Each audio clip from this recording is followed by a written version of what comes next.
السلام عليكم ورحمة الله.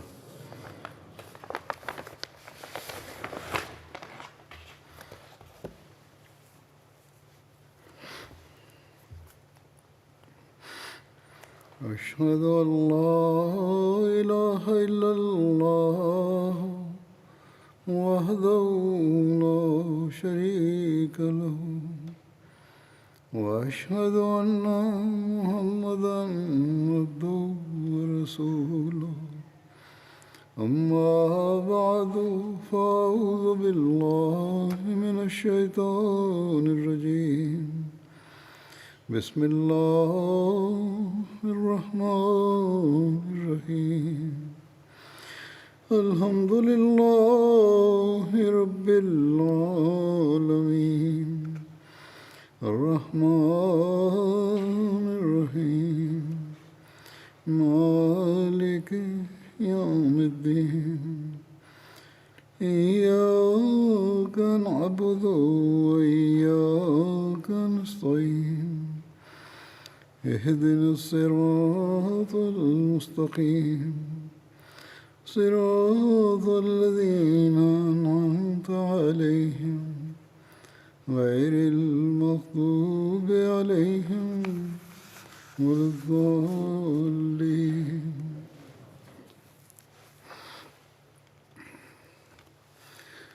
حضرت مسلم موعود رضی اللہ عنہ ایک موقع پر اپنی ایک تقریر میں Dans un discours sur le thème de la prédication, Hazrat Muslim Maud radhiyallahu anhu a commenté sur les incidents de l'époque du calife Omar radhiyallahu anhu. ذکر کرتے ہوئے فرماتے ہیں Il déclare à ce sujet: رسول کریم صلی اللہ dans la plupart des batailles, après le décès du saint prophète Mohammed paix soit sur lui, les musulmans étaient moins nombreux. شام کی لڑائی میں سپاہیوں کی بہت Il y avait un grand manque d'effectifs lors des campagnes en Syrie. عمر کو لکھا Abu Ubaïda radhiyallahu anhu a écrit au calife Omar radhiyallahu anhu en disant que l'ennemi est très nombreux, veuillez nous envoyer des renforts. Quand le calife Omar radhiyallahu anhu a analysé la situation, il a constaté qu'il lui sera impossible de lever une nouvelle armée, نوجوان car soit les jeunes des tribus arabes avoisinantes ont été tués, soit qu'ils étaient d'ores et déjà enrôlés dans l'armée. اور اس میں مختلف قبائل کے لوگ Le calife Omar a convoqué un conseil et il y a invité les membres de diverses tribus et il leur a présenté le problème. Ils ont déclaré qu'une tribu pourra fournir quelques soldats. حکم دیا Le calife Omar a ordonné à un officier de réunir les jeunes de cette tribu. کو لکھا Ensuite, il a informé Abu Ubaïda et il lui a dit que je vous envoie un renfort de 6000 soldats. Ils vous atteindront d'ici quelques jours. فلاں قبائل میں سے تمہارے پاس 3000 seront issus de telle et telle tribu. J'envoie aussi Amr bin Mahdi Karib qui tout seul équivaut à 3000 soldats. حضرت مسلم فرماتے ہیں Hazrat Muslim Maud radhiyallahu anhu déclare: si nous envoyons un jeune combattre 3000, on dira quelle sottise. کیا خلیفہ کی عقل ماری گئی ہے Le calife a-t-il perdu la tête? 3000 کا مقابلہ کر سکتا ہے Un simple individu pourra-t-il combattre 3000 personnes? مضبوط تھے Or, voyez à quel point la foi de ces personnes était forte. Quand Abu Ubaïda a reçu la lettre du calife Omar radhiyallahu anhu, کہا خوش ہو جاؤ il l'a lu à ses soldats et il leur a dit: réjouissez-vous, تمہارے پاس پہنچ جائے demain Amr bin Mahdi Karib sera parmi vous. جوش کے ساتھ Les soldats l'ont accueilli chaleureusement le lendemain. لگائے Ils ont accueilli Amr bin Mahdi Karib et ils ont lancé des slogans. L'ennemi croyait que les musulmans recevaient un renfort de 100 à 200 000 soldats, d'où leur effusion de joie, alors qu'ils ne recevaient qu'Amr bin Mahdi Karib. Par la suite, les renforts de 3000 soldats leur sont parvenus et les musulmans ont vaincu l'ennemi quand il est impossible pour un seul soldat de combattre 3 à coups d'épée. Dans une bataille de parole, un individu peut transmettre ses propos à plusieurs centaines de milliers de gens. Or, ces gens accordaient une telle importance aux propos du calife que lorsque le calife Omar a envoyé Amr bin Mahdi Karib à la place de 3000 soldats, les soldats n'ont pas soulevé d'objection qu'un seul individu ne pourra pas combattre 3000. À leurs yeux, il équivalait 3000 soldats et ils l'ont accueilli en grande pompe. Et l'ennemi était terrifié par l'accueil réservé par les musulmans, croyant qu'ils recevaient un renfort de 100 à 200 000 soldats. C'est pour cette raison qu'ils ont flanché sur le champ de bataille et ils ont pris la fuite. Le musulman déclare que nous allons devoir aujourd'hui nous satisfaire de la situation dans l'immédiat. Le musulman d'expliquer comment prêcher le message de l'islam en Europe et en Espagne. J'évoque à présent les conquêtes de l'Égypte. Il y avait eu la bataille de Farma, qui était une ville très connue de l'Égypte. Elle est située sur une montagne sur la rive du Nil entre la Méditerranée et le Nil. Selon Allama Shibli Nomani, après la conquête de Jérusalem, sur l'insistance d'Amr bin al-As, le calife Omar l'a envoyé vers l'Égypte à la tête de 4000 soldats. Et le calife Omar lui a donné cet ordre en disant que si tu reçois ma lettre avant d'atteindre l'Égypte, tu vas devoir retourner. Amr bin al-As a reçu la lettre du calife Omar lorsqu'il est arrivé à Arish. Certes, le calife l'avait enjoint de ne pas entrer en Égypte, mais étant donné qu'il s'agissait d'un ordre conditionné, Amr a déclaré que nous sommes déjà arrivés en Égypte. C'est pour cette raison qu'ils sont partis d'Arish pour Farma. Al-Iqtifa est un ouvrage sur les guerres islamiques. Il est rapporté qu'Amr bin al-As avait reçu la lettre du calife Omar lorsqu'il avait atteint le lieu dit Arafat. Mais craignant que la lettre ne l'ordonne de revenir, tout comme le calife Omar l'avait dit, eh bien, Amr n'a pas pris la lettre du messager. Il a marché jusqu'à ce qu'il atteigne une petite ville entre Arifa et Arish. Et là-bas, il a demandé à propos de leur position. Et on l'a informé qu'il se trouvait à l'intérieur des frontières de l'Égypte. Sur ce, il a demandé qu'on lui apporte la lettre et il l'a lue. La lettre disait qu'il devait retourner avec les musulmans qui étaient avec lui. Amr bin al-As a dit que « Est-ce que vous ne savez pas que nous sommes déjà en Égypte ?» Les gens ont répondu « Oui, nous le savons. » Amr a déclaré que l'émir des croyants m'avait ordonné que je dois retourner si je reçois sa lettre avant que nous atteignions l'Égypte. Vu que j'ai reçu cette lettre après être entré en Égypte, nous allons avancer au nom d'Allah. Selon un autre récit, Amr bin al-As était en Palestine et il est parti en Égypte avec ses compagnons sans autorisation. Ceci aurait offensé le calife Omar, qui lui a écrit une lettre qu'il a reçue lorsqu'il était tout près d'Arish. Il a lu la lettre qu'après avoir atteint Arish. La lettre disait ceci. Ceci est de la part de Omar bin al-Khattab à Amr bin al-As. Vous êtes partis en Égypte avec vos compagnons.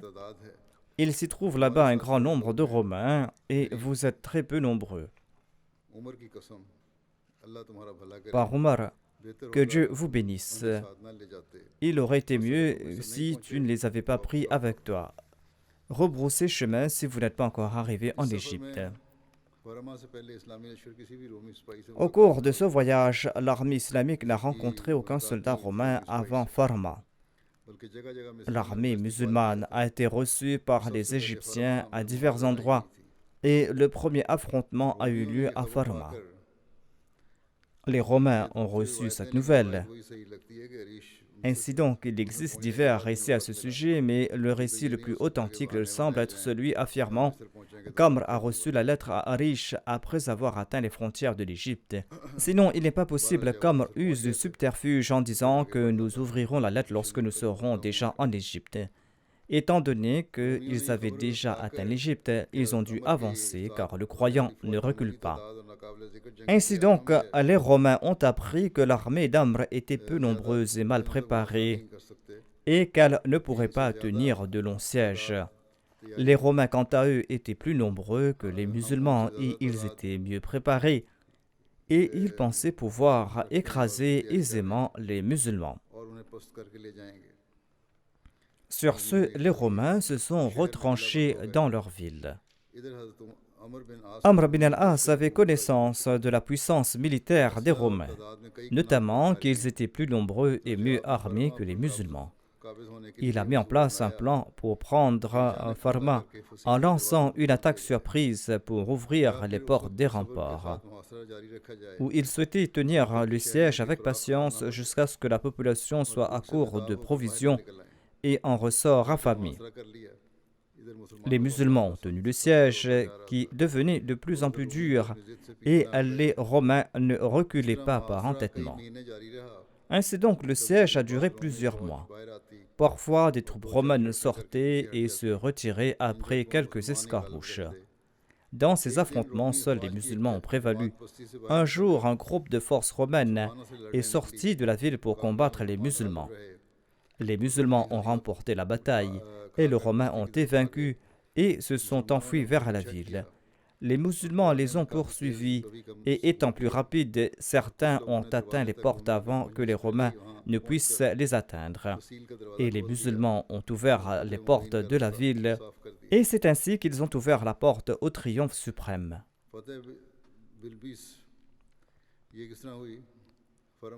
Comment s'est passée la conquête de Bilbis? Après la conquête de Farma, Amr bin al-As s'est tourné vers Bilbis et l'armée romaine lui a bloqué le chemin. Bilbis est une ville sur la route de la Syrie à une trentaine de kilomètres de Fustat. La route a été bloquée afin que les musulmans ne puissent pas atteindre la forteresse de Babylone.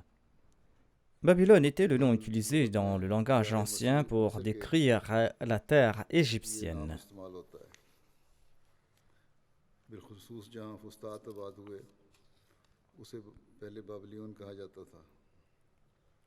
Là où se trouve Fustat à présent était nommé Babylone dans le passé.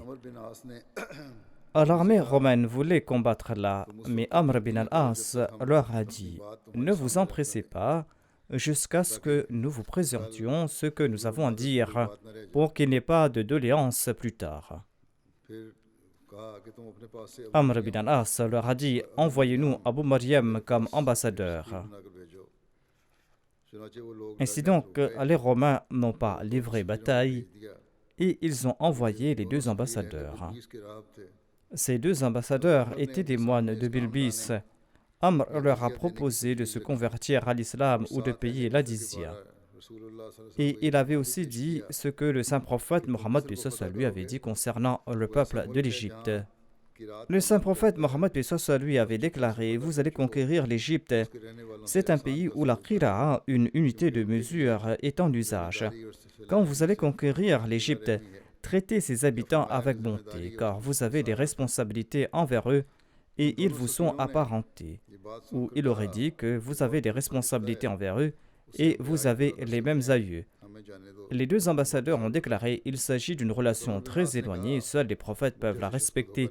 Laissez-nous partir, nous allons revenir vous en informer. » Amr bin al-As a déclaré « Vous ne pourrez pas me tromper. Je vous accorde un répit de 3 jours. Vous devez considérer cette proposition à fond. » Les deux ambassadeurs ont demandé un jour de plus. Amr leur a accordé un jour de plus. Les ambassadeurs sont retournés vers Makokis, le chef copte, et Artaboun, le gouverneur de l'Égypte du roi romain, et ils leur ont présenté les propos des musulmans. Artaboun a refusé et il a décidé de lancer une attaque contre les musulmans durant la nuit. L'armée d'Artaboun comptait 12 000 hommes. Et bon nombre de musulmans sont tombés à martyrs lors de cette bataille. 1000 soldats romains ont été tués et 3000 ont été capturés. Artaboun a fui le champ de bataille et certains ont dit qu'il a été tué au cours de cette bataille. Les musulmans l'ont vaincu ainsi que son armée jusqu'à Alexandrie. Les historiens s'accordent à dire que les musulmans sont restés à Bilbis pendant 1 mois. Les combats se sont poursuivis et à la fin les musulmans ont été victorieux. Mais les historiens ne s'accordent pas pour déterminer si cette bataille était intense ou moins intense. Un incident ayant eu lieu lors de cette bataille témoigne de la sagesse et de la supériorité morale des musulmans. Une fille de Makhawqis a été arrêtée quand Allah avait accordé la victoire aux musulmans à Bilbis. Sa fille se nommait Armanoussa. Elle était la fille bien-aimée de son père. Son père voulait la marier à Constantin, le fils d'Héraclus. Elle a refusé ce mariage et elle s'est rendue à Bilbis avec sa femme de chambre pour une promenade. Cependant, lorsque les musulmans l'ont arrêtée, Amr bin al-As a convoqué une réunion de tous les compagnons et il leur a présenté ce commandement d'Allah.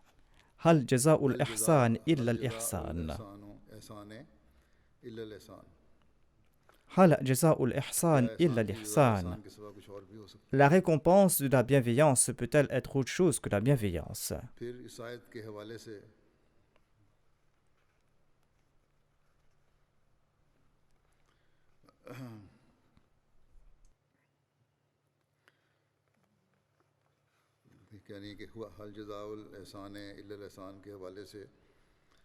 En référence à ce verset, Hal jaza'ul ihsan illa al-ihsan, Amr a déclaré: Makhawqis avait envoyé un cadeau à notre saint prophète Mohammed lui. Selon moi, nous devrons renvoyer à Makhawqis sa fille et les femmes qui sont avec elle et ses serviteurs et tous les biens qui sont tombés entre nos mains. Tous étaient d'accord avec l'opinion d'Amr bin al-As. Ensuite, Amr a envoyé Armanoussa, la fille de Makhawqis, avec tous ses bijoux, ainsi que ses femmes de chambre et ses serviteurs. Il les a renvoyés avec le plus grand respect. Sur le chemin du retour, la femme de chambre a dit à Armanoussa: Nous sommes entourés d'Arabes de toutes parts. Armanoussa a déclaré que je considère que ma vie et mon honneur sont en sécurité dans la tente arabe, mais je ne considère pas ma vie en sécurité dans la forteresse de mon père. Et quand elle est arrivée auprès de son père, celui-ci était très heureux du traitement des musulmans à son égard. Voici le récit de la victoire des musulmans à Dunayn. Après la conquête de Bilbis, Amr bin al-As s'est avancé vers la frontière du désert et il a atteint Dunayn, qui était situé sur le Nil, à la source du golfe de Tajran. Ce golfe était proche de Suez et rejoignait la ville du Caire à la mer Méditerranéenne. Il s'y trouve à présent le quartier Azbakiya de l'actuel Caire. Le village Dunayn était tout près et les Romains s'étaient retranchés dans une forteresse. Tout près se trouvait le quai du Nil et de nombreux bateaux y étaient accostés. Ce village était situé au nord de Babylone, qui était la plus grande ville forteresse de l'Égypte. En ce sens, Dunayn était peut-être considéré comme le premier avant-poste défensif de cette région bien-aimée des Égyptiens, qui était aussi la capitale des pharaons du passé. Les musulmans ont campé tout près Dunayn et les Romains avaient envoyé la crème de leur armée à la forteresse de Babylone et ils avaient fortifié la forteresse de Dunayn pour se préparer au combat.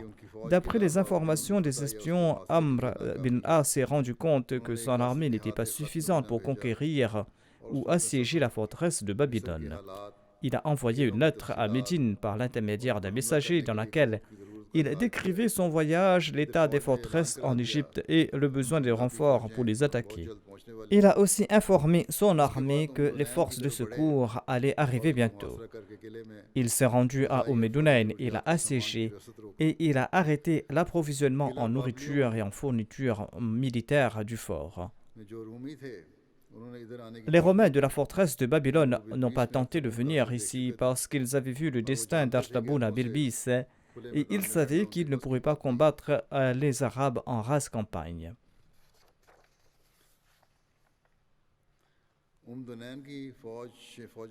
Les troupes d'Dunayn, cependant, se retiraient occasionnellement et revenaient après des escarmouches infructueuses. Plusieurs semaines se sont écoulées ainsi. Pendant ce temps, on a appris que la première armée de secours avait été envoyée par le calife et qu'elle allait arriver bientôt. Cette nouvelle a accru le courage et la force des musulmans.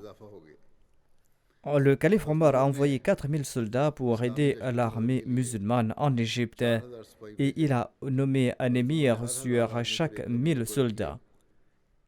Et les chefs de ces armées étaient Zubair bin al-Awwam, Miqdad bin Aswad, Ubadah bin Samit et Maslama bin Mukhalad.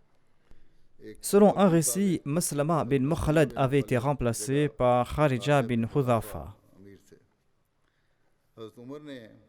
Avec ce renfort, le calife Omar a écrit une lettre à Amr bin al-As lui disant ceci: vous êtes maintenant 12 000. Ce nombre ne sera jamais vaincu en raison du manque d'effectifs. Les guerriers romains ont marché avec les Coptes pour combattre les musulmans. Il y a eu de violents combats entre les deux armées. Amr bin al-As a stratégiquement divisé son armée en 3 parties. Une partie était stationnée tout près de la montagne rouge. L'autre était stationnée à un endroit sur les rives du Nil tout près d'Umdunayn. Et le reste de l'armée est sorti pour combattre l'ennemi. Quand les deux armées se battaient férocement, l'armée cachée tout près de la montagne rouge est sortie et a attaqué par derrière. Ceci a perturbé les rangs de l'ennemi et ils ont fui vers Umdunayn.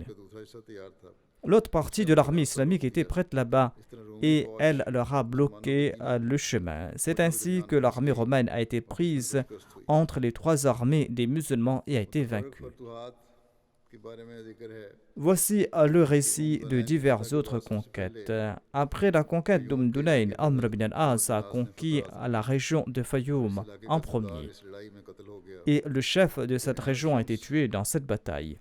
Ensuite, les musulmans ont combattu les Romains à Ain al-Shams. Auparavant, une armée de 8000 combattants sous l'égide de Zubair bin al-Awwam était venue renforcer l'armée d'Amr bin al-As. Il s'y trouvait Ubadah bin Samit, Miqdad bin Aswad et Maslama bin Mukhalad. Les musulmans ont remporté cette bataille. Les musulmans ont conquis toute la province de Fayoum. Une section de l'armée musulmane a conquis les 2 villes d'Asrib et de Manouf de la province de Manoufia.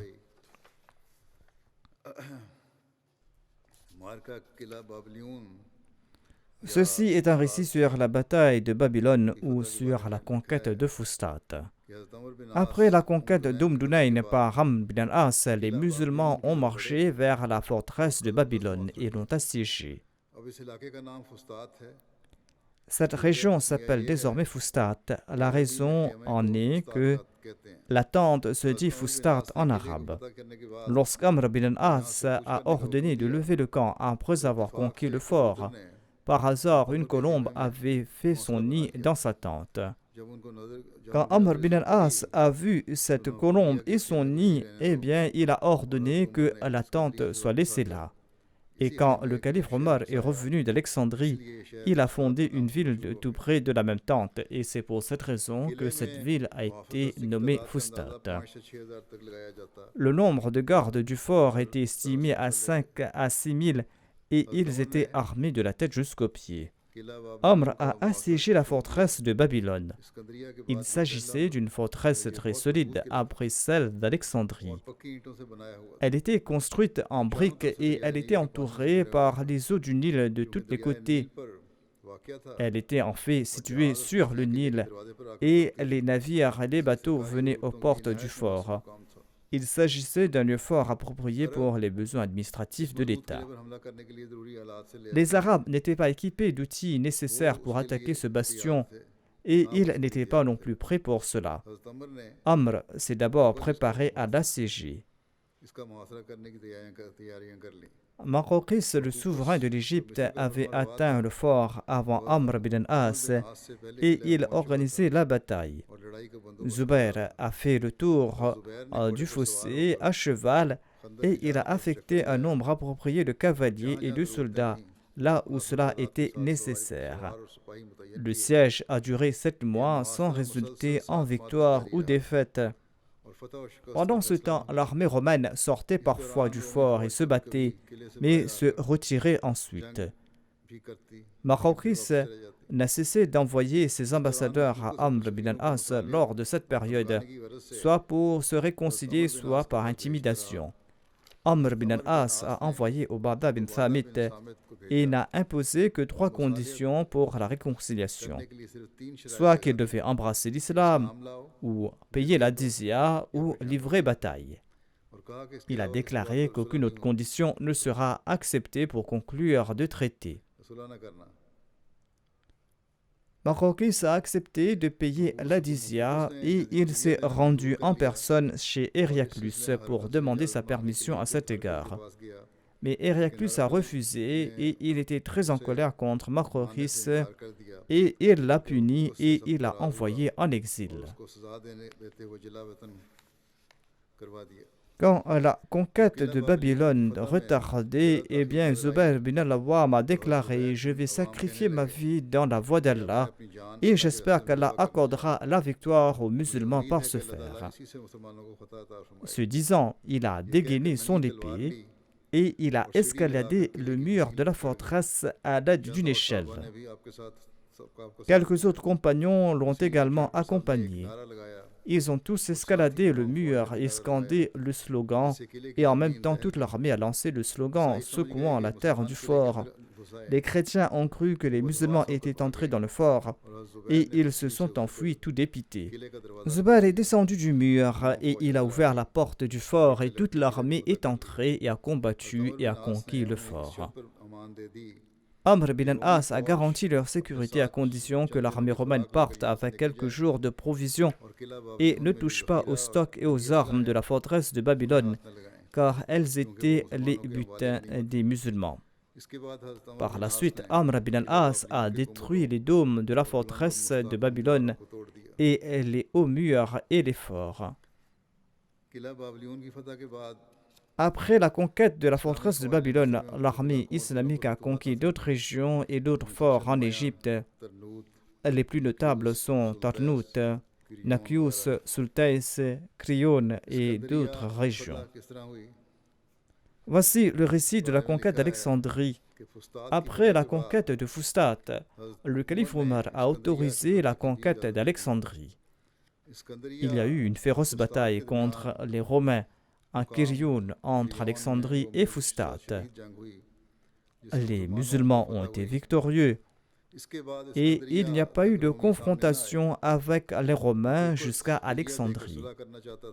Makhawqis voulait conclure un traité de paix en payant la dizya, mais les Romains ont fait pression sur lui.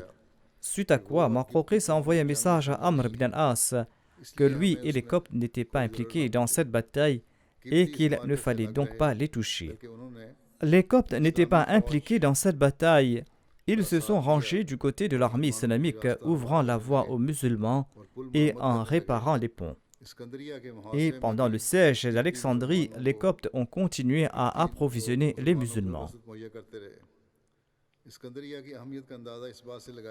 L'on peut déduire l'importance d'Alexandrie du fait qu'elle était la capitale de l'Égypte lorsque les musulmans l'ont conquise. Après Constantinople, Alexandrie était considérée comme la deuxième ville la plus importante de l'Empire byzantin. D'ailleurs, elle était aussi la première ville commerciale du monde. Les Byzantins savaient très bien que si cette ville tombe entre les mains des musulmans, cela aura des conséquences désastreuses. Héraclus, tout tourmenté, avait même dit que si les Arabes conquéraient Alexandrie, les Romains allaient périr. Et Héraclus en personne a fait des préparatifs pour combattre les musulmans, mais il est mort lors de cette période. Son fils Constantin est devenu roi à sa place. Alexandrie avait une position défensive unique en raison de son emplacement solide et en raison du grand nombre de défenseurs. Le siège d'Alexandrie a duré 9 mois. Le calife Omar était inquiet et il a écrit une lettre disant ceci: « Peut-être avez-vous sombré dans le luxe en demeurant là-bas. Sinon, la victoire n'aurait pas tardé. Encouragez les musulmans à accomplir le djihad et lancer l'attaque. » Après avoir lu cette lettre du calife Omar aux troupes, Amr bin al-As a appelé Ubadah bin Thabit et il lui a remis le drapeau. Les musulmans ont lancé une attaque féroce et ont conquis la ville. Amr a envoyé un messager à Médine et il a enjoint de partir aussi vite qu'il le pouvait pour offrir les bonnes nouvelles à l'émir des croyants. Le messager est monté sur un chameau et il a atteint Médine après avoir parcouru les différentes étapes.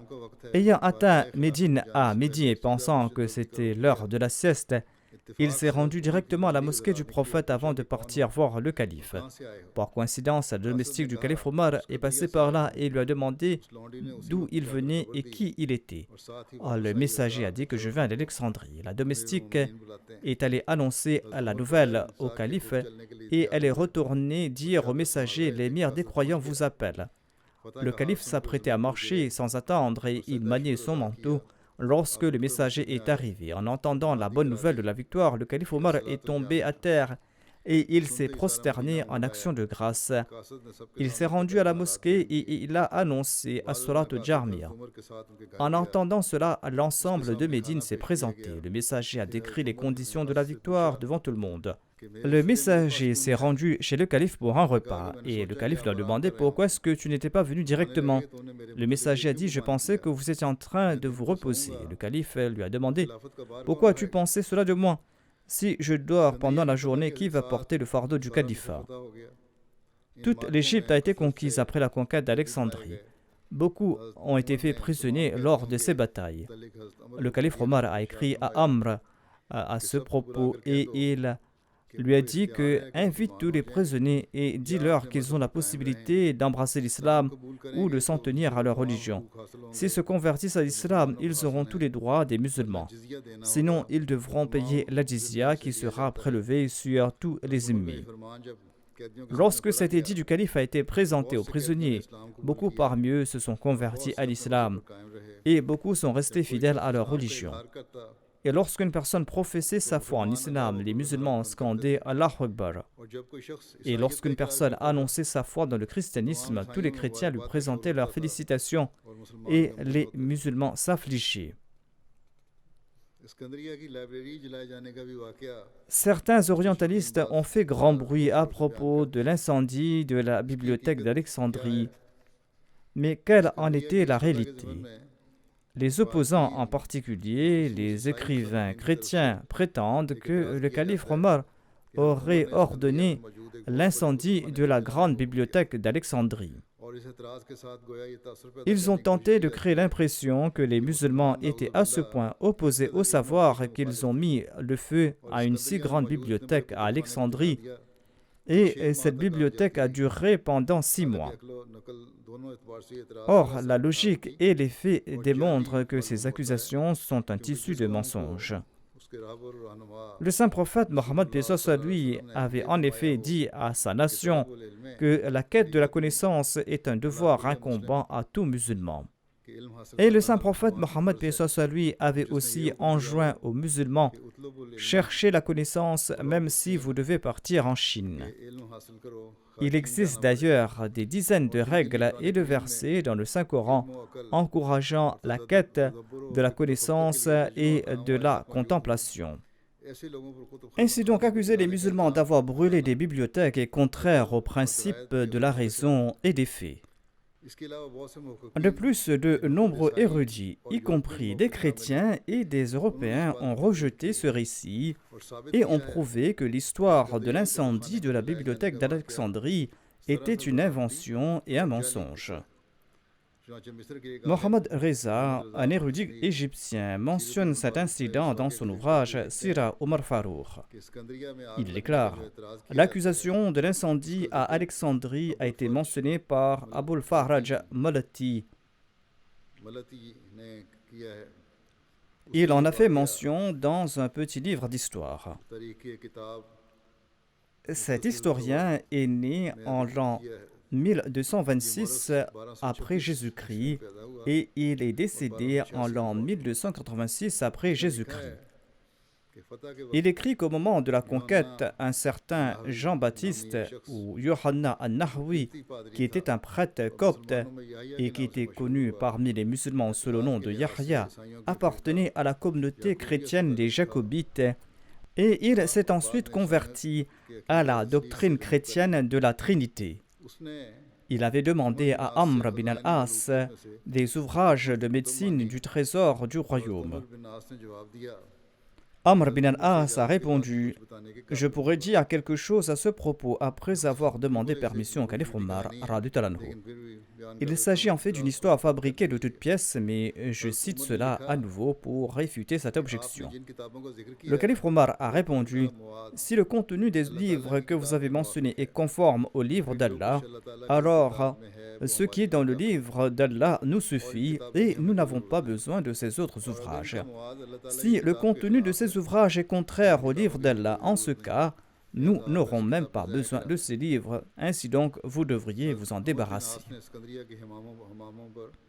Amr bin al-As a commencé à trier ces livres sur les termes d'Alexandrie et les a brûlés dans les fours. C'est ainsi que ces livres ont été brûlés en 6 mois. Ce récit n'a pas été mentionné dans le recueil de Tabri, ni chez Ibn Asir, ni chez Yaqoubi, chez Kindi, ni chez Ibn Abdul Hakam ou Baladri, ni par Ibn Khaldoun. Seul Abul Fahraj en a fait mention au milieu du XIIIe siècle de notre ère et au début du 7e siècle de l'Hégire, sans mentionner aucune source. Le professeur Butler a fait des recherches sur Yohanna an-Nahwi et il a écrit qu'il n'était pas vivant en l'an 642 après Jésus-Christ lorsque la bibliothèque aurait été incendiée. Selon l'encyclopédie britannique, Yohanna an-Nahwi aurait vécu à la fin du 5e siècle et au début du 6e siècle de l'ère chrétienne, et on sait que l'Égypte a été conquise au début du 7e siècle. Sur cette base, le professeur Butler a déclaré à juste titre que Yohanna an-Nahwi était déjà mort à l'époque. Ainsi donc, la personne qui est citée comme source dans cette accusation mensongère était décédée bien avant l'incident.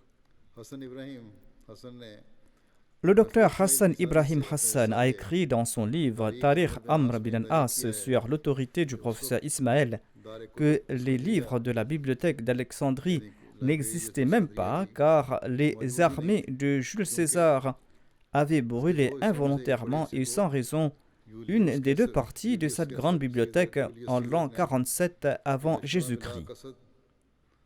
La 2e partie de cette bibliothèque a été perdue à la même époque. Et ceci a eu lieu sur l'ordre du prêtre Théophile au cours du 4e siècle.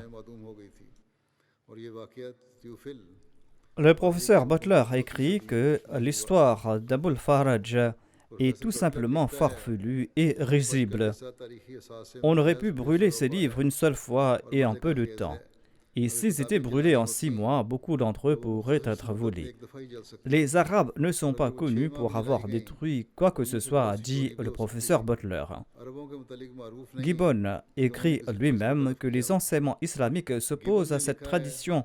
Selon les préceptes de l'islam, il n'est pas permis de brûler les livres des juifs et des chrétiens au cours d'une bataille. L'islam a autorisé l'usage des livres sur la science, sur la philosophie, sur la poésie et sur la religion. Les musulmans avaient été interdits de nuire aux églises et à leurs objets dans les zones conquises et l'islam avait même accordé la liberté de culte aux zimmis. Peut-on accepter que l'émir des croyants aurait ordonné l'incendie de la bibliothèque d'Alexandrie? Dans son ouvrage Tasdiq Brahini Ahmadiyya, le premier calife de la communauté Ahmadiyya a répondu lui aussi à cette objection. Il déclare « Suite à la requête de Philoponus Hakim et de Fajil Ajal, Amr, le commandant de l'armée musulmane, a demandé des directives au calife sur cette bibliothèque. Le calife aurait déclaré qu'il devait être brûlé immédiatement et les hammams seraient demeurés chauds pendant 6 mois selon cette accusation. Ainsi donc, c'est là l'accusation qui est portée contre l'islam. Le premier calife de la communauté Ahmadiyya déclare « Cette objection n'est qu'inimitié du clergé, elle est dénuée de réalité. Réfléchissez un peu, a-t-il déclaré. Premièrement, si cela était de coutume en islam, eh bien, les musulmans auraient brûlé les livres saints des juifs et des chrétiens à l'époque du calife Omar, car c'était ces deux religions qui ont été le premier adressées par l'islam. Ensuite, l'islam a régné en maître sur la terre des mages, mais aucun fait historique ne démontre que l'islam aurait brûlé leurs livres. Si l'islam ou les califes de l'islam préconisaient cela, on aurait commis cet acte tout au long de l'histoire de l'islam et rien n'empêchait l'islam de le faire. Deuxièmement, dit le premier calife de la communauté Ahmadiyya, si la destruction des livres religieux par le feu était l'œuvre de rois islamiques et du peuple de l'islam, la traduction de la philosophie grecque, de la médecine grecque et des sciences grecques en arabe serait impossible. Troisièmement, si les musulmans étaient coupables de brûler des livres, le détracteur de l'ouvrage Brahni Ahmadiyya, auquel répondait le premier calife ici, eh bien, le détracteur de l'ouvrage Brahni Ahmadiyya aurait dû présenter un précédent de son pays, c'est-à-dire de l'Inde, et il n'aurait pas à traverser la mer pour partir jusqu'en Alexandrie. Le premier calife de la communauté Ahmadiyya explique ici que aucun livre n'a été brûlé ici en Inde par les musulmans.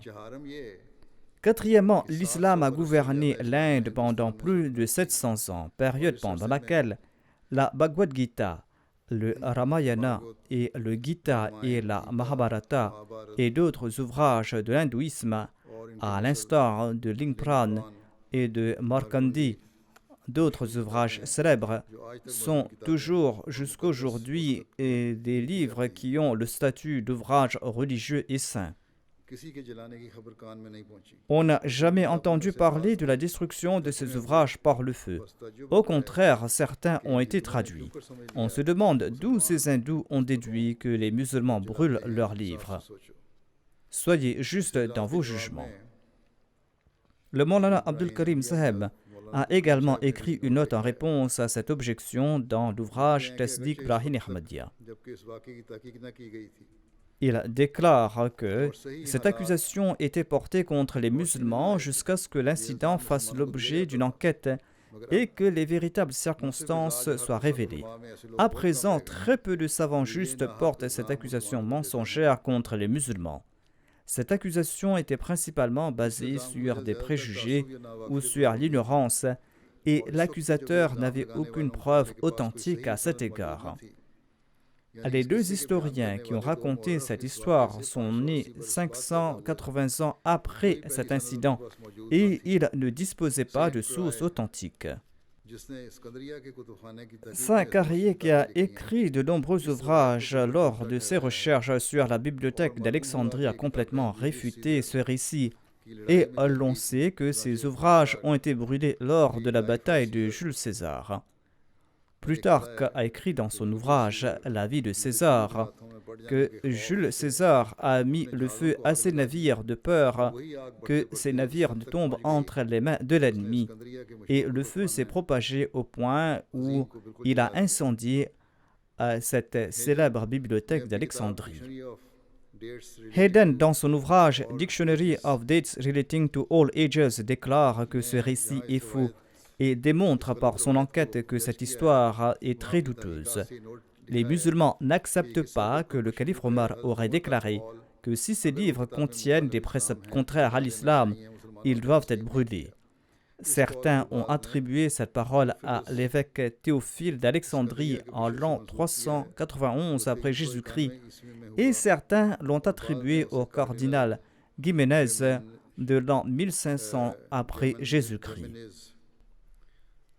Gibbon ajoute « Notre célèbre jeune chercheur, le Dr Leitz, a suivi le fil de ce faux récit dans son ouvrage Sinanul Islam et il est triste de constater qu'il s'est trompé dans son enquête. » John William Draper, dans son célèbre ouvrage, avait d'abord cité ce récit sur des narrateurs douteux, mais il a ensuite admis son erreur et il a déclaré qu'en fait, ces manuscrits de la bibliothèque d'Alexandrie ont été brûlés lors de la bataille de Jules César. Et l'on peut affirmer en toute certitude que cette accusation est sans fondement et que c'est une fabrication de toutes pièces. L'on doit plutôt pleurer pour cet incident avéré quand le fanatique cardinal Jiménez a brûlé 80 000 manuscrits arabes dans les plaines de Grenade. Lorsque l'Espagne a été arrachée aux musulmans par les chrétiens, ils ont brûlé 80 000 manuscrits de la bibliothèque de Grenade. C'est cet incident que l'on doit pleurer au lieu de blâmer l'islam. Veuillez consulter l'ouvrage Conflict Between Religion and Science, a dit cet auteur. Cet ouvrage contient donc cette référence. C'était là les faits réels concernant l'accusation portée contre le calife Omar radhiyallahu anhu à propos de l'incendie de la bibliothèque d'Alexandrie. Ensuite, il y a eu la conquête de Barqa et de Tripoli. Après la conquête de l'Égypte et l'établissement de la paix et de l'ordre en Égypte, Amr bin al-As s'est déplacé vers l'ouest afin qu'il n'y ait aucune menace pour les territoires conquis à partir de cette région de l'Afrique. Certaines armées romaines étaient fortifiées à Barqa et à Tripoli, et en saisissant quelque occasion, ces forces romaines pouvaient soulever les populations pour attaquer les musulmans en Égypte. La zone entre Alexandrie et le Maroc s'appelle Barqa et de nombreuses villes et villages sont habités dans cette zone. Et c'est pour cette raison qu'Amr bin al-As a marché vers Barqa avec son armée en l'an 22 de l'Hégire. La route d'Alexandrie à Barqa était très luxuriante et densement peuplée. Et en y arrivant, Amr n'a pas rencontré d'attaque de l'ennemi. Et les gens étaient d'accord de payer la jizya là-bas. Après cela, les habitants de Barqa se rendraient de leur propre chef chez le gouverneur de l'Égypte et lui remettaient leur tribut. Personne parmi les musulmans n'avait besoin de se rendre chez eux. C'étaient les gens les plus simples du Maghreb. Et il n'y a jamais eu de sédition parmi eux. Lorsqu'Amr bin al-As est parti d'ici, il s'est dirigé vers Tripoli, qui était une ville fortifiée. Il y avait là-bas une armée romaine. En apprenant la nouvelle de l'arrivée des musulmans, les Romains ont fermé les portes de leur forteresse et ils ont dû subir le siège des musulmans. Le siège a duré 1 mois, mais les musulmans n'ont pas eu de succès. La mer coulait derrière Tripoli et il n'y avait pas de mur entre la mer et la ville. Un groupe de musulmans a découvert ce secret et ils sont entrés dans la ville par la mer. Ils ont lancé le takbir et l'armée n'avait pas d'autre choix que de se réfugier dans ces bateaux. Dès qu'ils se sont enfuis, Amr bin al-As les a attaqués par derrière. La plupart d'entre eux ont été tués, sauf ceux qui se sont échappés dans les bateaux. Les musulmans ont saisi les biens de la ville comme butin. Et après avoir terminé avec Tripoli, Amr bin al-As a déployé son armée à proximité. Après avoir remporté des victoires en direction de l'ouest, Amr souhaitait se diriger vers la Tunisie et l'Afrique. Il a donc écrit une lettre au calife Omar bin al-Khattab. Et le calife Omar, quant à lui, était réticent à envoyer l'armée islamique sur un nouveau front. Surtout dans ce contexte où, en raison des conquêtes rapides de la Syrie à Tripoli, il n'était pas pleinement rassuré par les territoires qui ont été conquis. C'est pour cette raison qu'il a demandé que l'armée musulmane devait rester à Tripoli. Ainsi donc, sous l'ère du califat d'Omar Farouk, l'empire islamique s'étendait jusqu'à des régions très éloignées. L'empire islamique apparaissait sur la carte du monde sous la forme d'un seul pays, s'étendant des fleuves Jahoun et l'Indus à l'est au désert d'Afrique à l'ouest et s'étendait de la même manière des montagnes du nord de l'Anatolie et de l'Arménie au nord jusqu'à l'océan Pacifique et la Nubie au sud. La Nubie est une région sud de l'Égypte qui est très vaste. cet empire islamique regroupait des différents peuples, différentes religions et différentes nations et civilisations. Il est question ici de tout l'empire musulman et pas uniquement de la Nubie. Toute cette région était sous le contrôle des musulmans et comportait des peuples différents, des nations différentes, et tous vivaient en paix, en tranquillité. La religion de l'islam avait accordé dans ce monde tous les droits aux opposants à ces croyances, et l'islam leur avait permis de rendre culte à Dieu, et l'islam avait respecté leur vie malgré des milliers d'oppositions. Comment les musulmans rendaient-ils culte à Dieu au cours de ces batailles? Hazrat Muslim Maud déclare à ce propos: en ce monde, tout succès s'obtient progressivement. Les grandes avancées ne se produisent pas du jour au lendemain, mais se font progressivement. À l'époque du saint prophète Mohammed à lui, tous les musulmans n'accomplissaient pas la prière de Tahajjud. On leur enjoignait progressivement à le faire, et à une époque, sous l'égide du calife Omar, durant des batailles, les musulmans offraient la prière de Tahajjud. Alors que durant ces jours, c'est-à-dire durant les jours de la bataille, même le saint prophète Mohammed lui ne le faisait pas.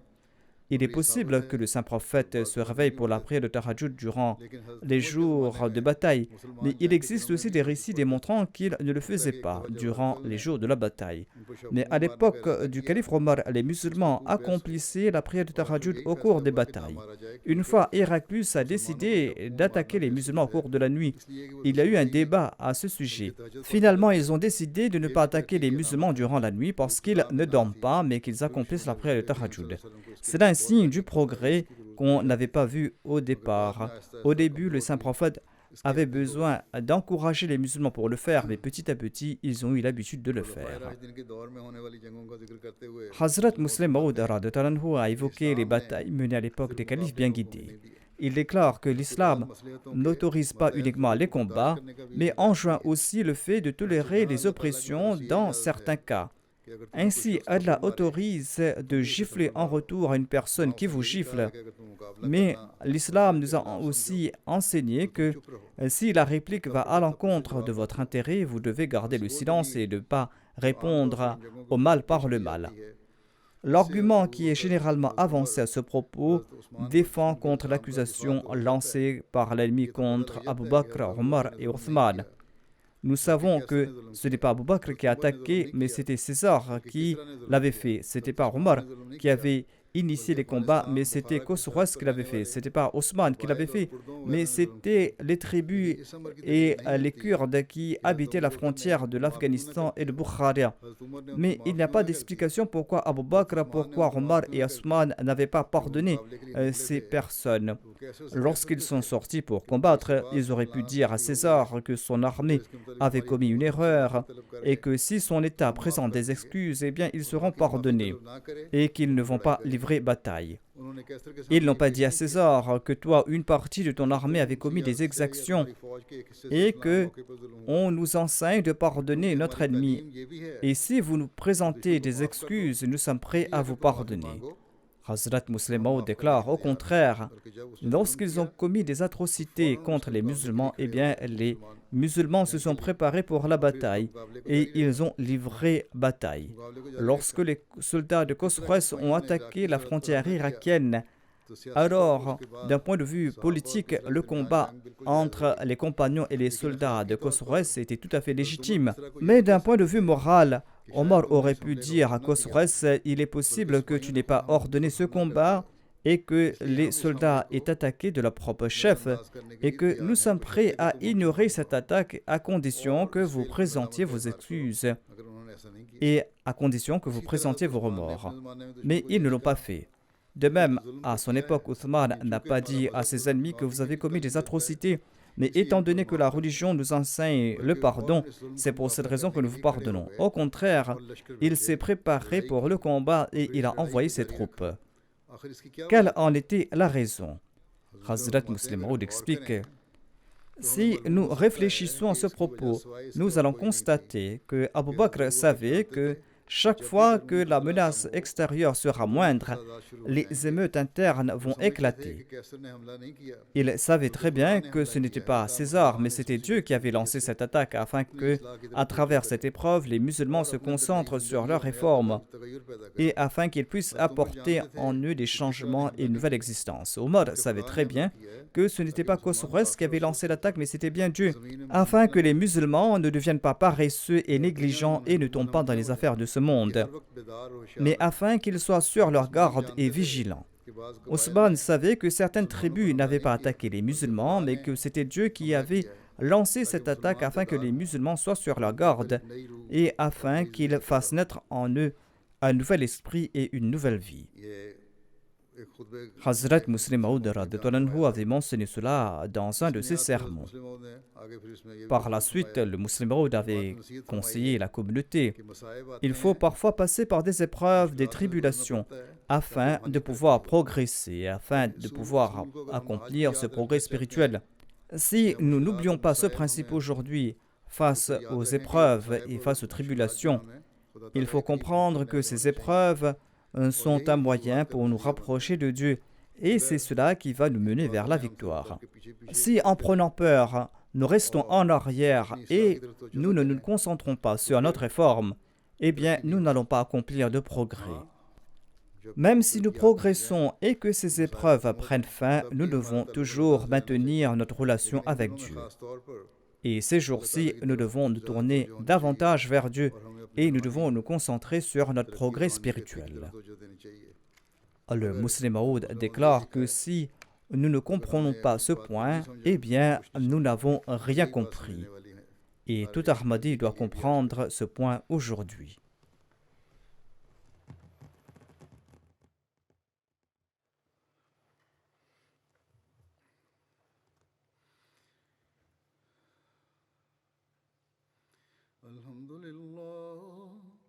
الحمد لله نحمده ونستعينه ونستغفره ونؤمن به ونتوكل عليه ونعوذ بالله من شرور أنفسنا ومن سيئات أعمالنا من يهده الله فلا مضل له ومن يضلل فلا هادي له ونشهد أن لا إله إلا الله ونشهد أن محمدا عبده ورسوله عباد الله رحمكم الله إن الله يأمر بالعدل والإحسان وإيتاء ذي القربى وينهى عن الفحشاء والمنكر والبغي يعظكم لعلكم تذكرون اذكروا الله يذكركم وادعوه يستجب لكم ولذكر الله